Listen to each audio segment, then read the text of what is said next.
There is a path runs straight north, but to stray from it is better. That city. The old begin the maps there. To west, the land tides of Malwa and the waters of Chambal. And every bandit washed his wounds here and killed 100 policemen at least. Ha! And to north, Krishna's Mathura. And to east, wild Satpura, feared by the people between Narmada and Tapti. The path that drifts is long, but it's the shortest way to lost things. And I know these clouds, I know they're wayward, and surely they will stray to Ujjain. Remember the perfume? The 2 vials I got you, or were they 3?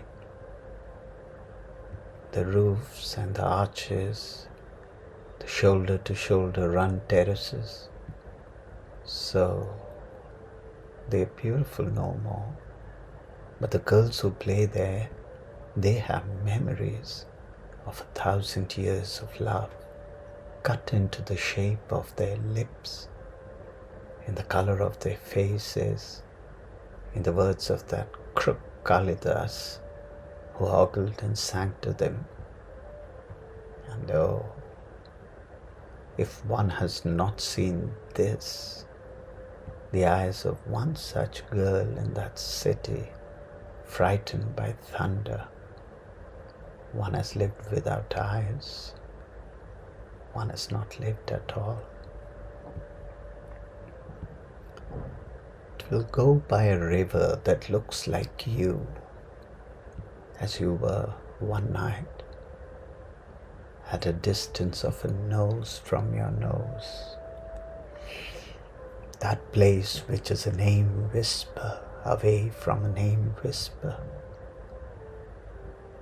The thread around your waist hung loose, and the eager breathing like wings of a large bird crossing the waters, and your navel rising like an eddy, falling like an eddy.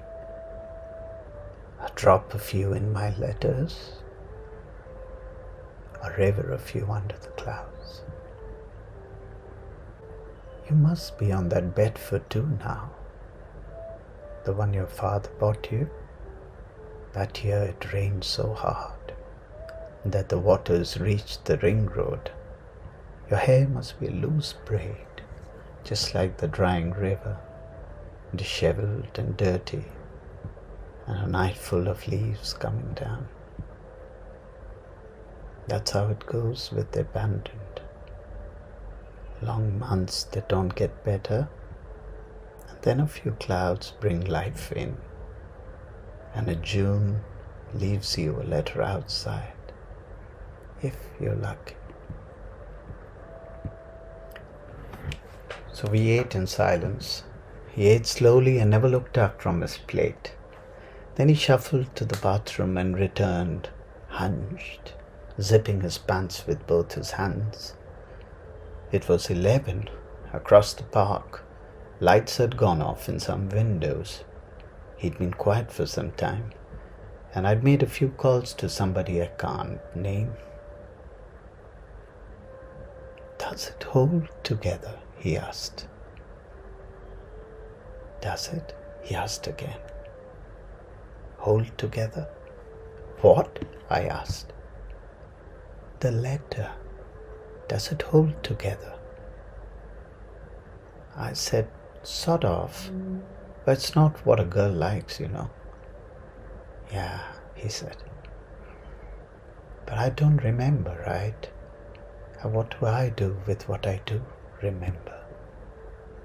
It's been too long. So he changed into a pair of boxes with balloons and hearts.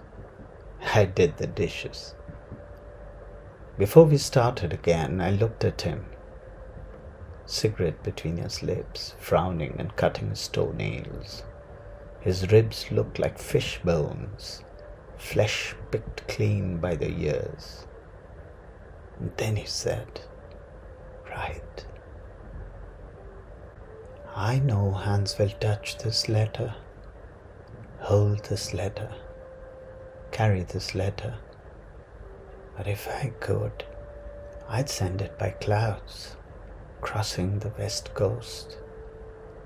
If I could, I'd send by clouds over the paper ridges of Mumbai and over men who wait for water in Dharavi and over men who wait for no one on the Malabar hill, over gold watches, over gold chains, and over clouds that shower gold rains, and over them all, my cloud, and through them all, my letter."